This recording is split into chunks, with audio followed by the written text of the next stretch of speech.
Sure. Lena, go ahead. Thank you so much. Welcome back. Thank you. Two questions for you. If I can read two comments, one made by President Trump and one made by the Vice President on Iran. President Trump recently said, as far as I'm concerned, it's just a waste of time dealing with them. They're liars. There's something wrong with them. They are cuckoo. They are scum, sick people, vicious, violent people.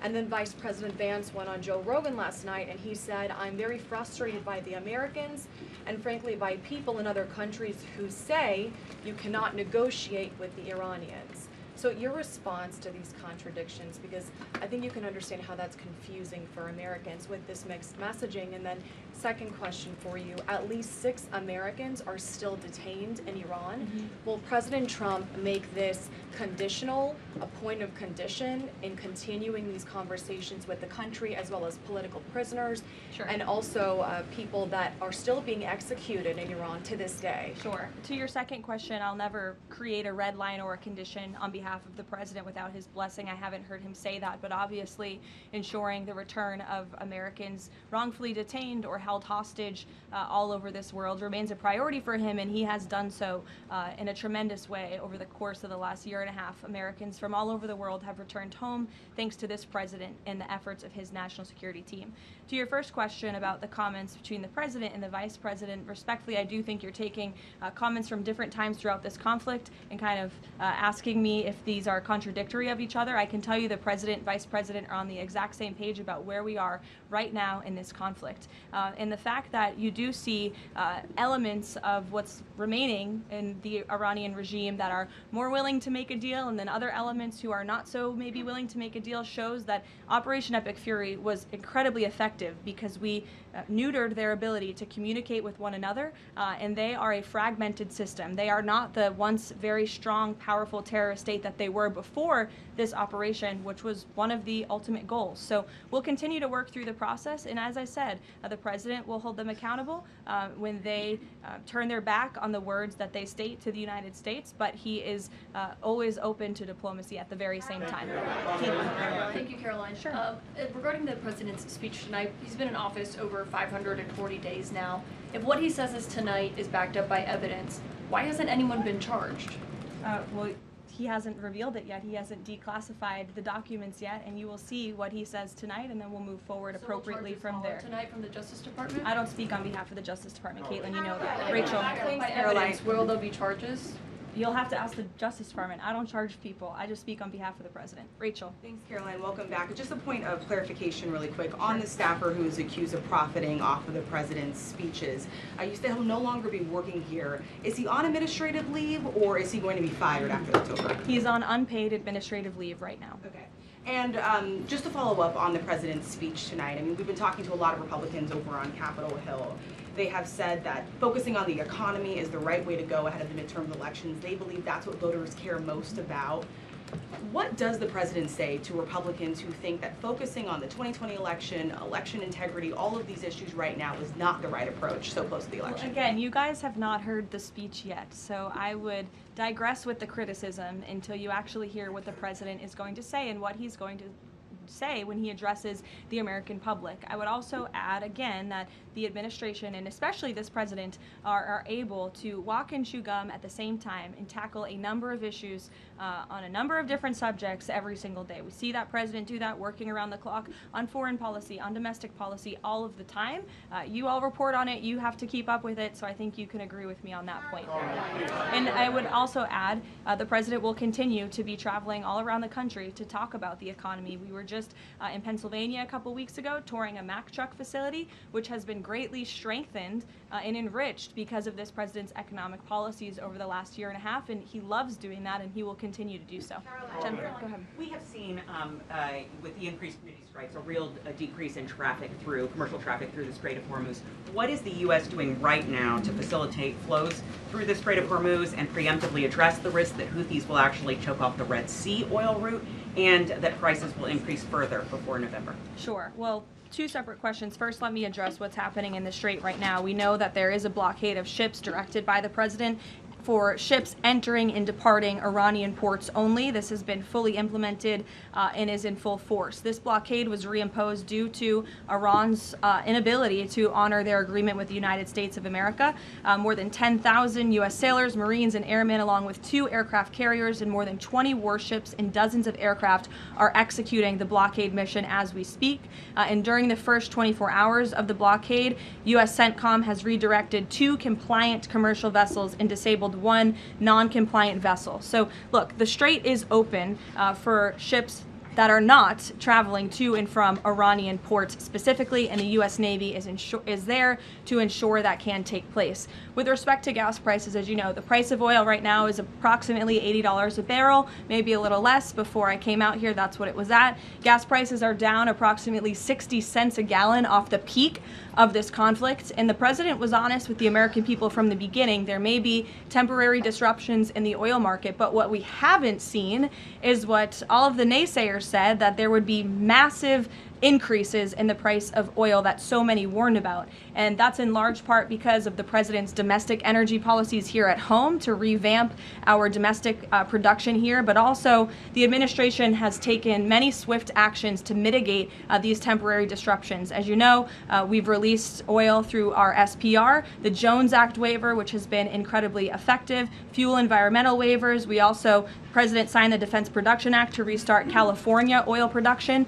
So all of these very swift and mighty actions on behalf of this administration have led to a rather stable oil market, and the president will continue to do all he can to ensure prices come down, stay stable for the American people and the American consumer until the end of this conflict. And ultimately, I think Americans should keep in mind why we're doing this in the first place, to ensure that Iran, a terror state, can never obtain a nuclear weapon. Dasha, go ahead. Caroline, nice to see you back. You too.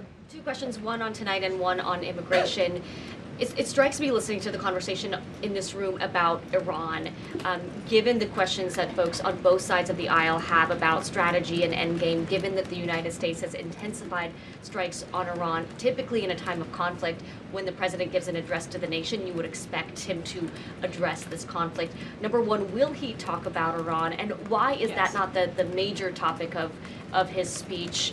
Does he believe that the SAVE Act and the 2020 election integrity are more important right now? Well, no, it's not a matter of importance. It's just a matter of timing. The president will be making a very important announcement with respect to the integrity of our elections. However, it is also very possible at the top of the speech he will mention the current situation with Iran and also the economy as well. As you all know, President Trump is a man of his own word, and he sometimes is thinking about these things up until he walks out. But we have had conversations about him addressing a range of topics, and that could very well be possible tonight. Again, this is all more reason for all of you to carry the speech live and for the American people to tune in tonight so they can hear directly from the the president and draw their own conclusions. Caroline, go ahead. Immigration. Caroline, sorry, I just Karen, wanted to go add ahead. the immigration question real quick. Sure, Caroline. go ahead. Sorry. 3 men were killed in ICE encounters in less than a week. As a result, DHS announced that it would end vehicle stops, and then President Trump urged them to change their position. Can you confirm whether vehicle stops are back on, and is the administration doing anything more to prevent these kinds of deaths, maybe accelerating distribution of body cameras which weren't present in this case? So a couple of things. Vehicle stops are continuing. Verbal guidance has been given to all field offices across the country by the Department of Homeland Security. The President and the Secretary of Homeland Security are on the same page that vehicle stops are a necessary tool that ICE agents need in order to continue their deportation campaign of the worst illegal alien criminals from our country. With respect to body cameras, I know there's been some questions about that in recent days. Over half of all ICE field offices now do have body cameras, and the remainder of the field offices are expected within 60 days. It's been a slower rollout than we would have hoped, but that's because of the Democrats' decision to shut down DHS for several weeks. So we expect to fully execute on the promise of body cams to all field offices across the country very soon. Karen. Caroline, on the parasite outbreak related to Yes. produce, can you give an update on the administration's response to this? Are there federal officials on the ground in the hardest hit states right now doing any testing of production facilities or farms to try to figure out where this outbreak has started? Sure.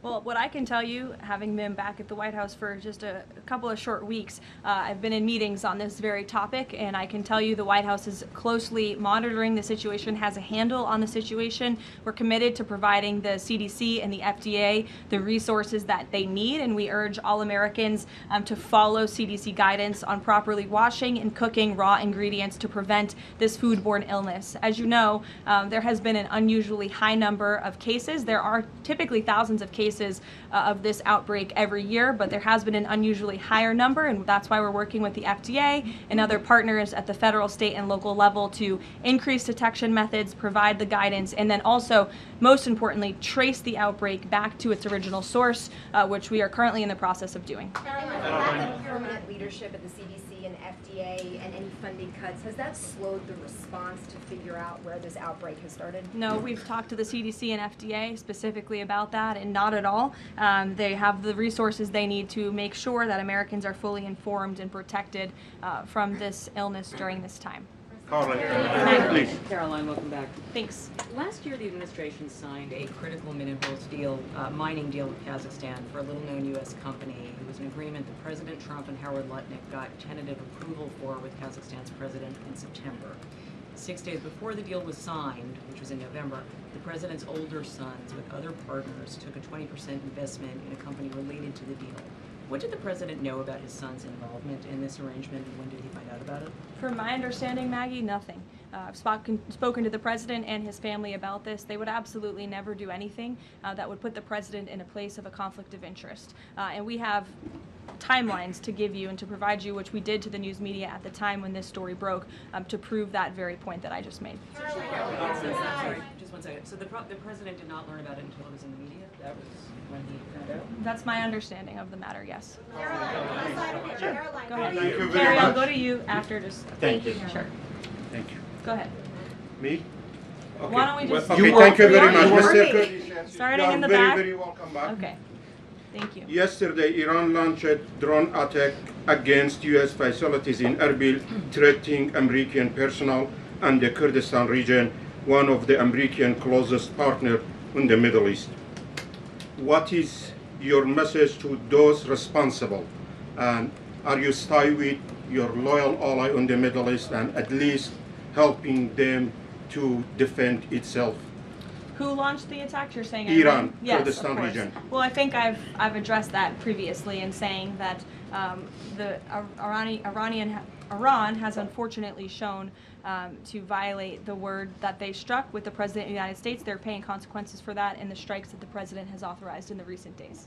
Thank you, Caroline. You were with the President in Ankara for the NATO summit, and there Ukraine was one of I was not actually. Oh, you were not. Okay, yeah, but the issue of Ukraine was one of the most important topics there, and the situation is escalating between the two sides in these days, but there are still efforts. Can you give us more information about where we are and how the local power breakers, including Turkey, are involving in order to solve the problem? Sure, I'll check with the National Security Council and get back to you on that with more specific guidance. What I can tell you is I know the President greatly enjoyed his visit to Turkey, and not just his participation in the NATO summit, where he applauded the United States for getting our NATO allies to step up and pay their fair share for our defense, but also he greatly enjoyed his time with President Erdogan in Turkey and appreciates the bilateral relationship between our two countries. Kara. Caroline, welcome back. Thanks. Contrary to what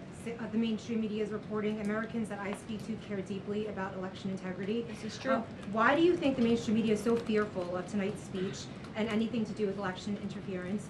And why are they attempting to discredit President Trump's speech before they've even heard it? And lastly, what's your message to AOC, who is asking for President Trump, the mainstream media, to actually censor the sitting president's speech tonight? Yeah, I think that the mainstream media should air the president's speech and allow the American people to draw their own conclusions from it. Again, I think it's important that the American public hears directly from the President of the United States on a topic that, to your point, is very near and dear to the hearts of many Americans across the country, the integrity of our elections. This should be a nonpartisan, non-controversial issue, and I think you'll hear the President talk about that tonight. So we'll see you then. Thank you.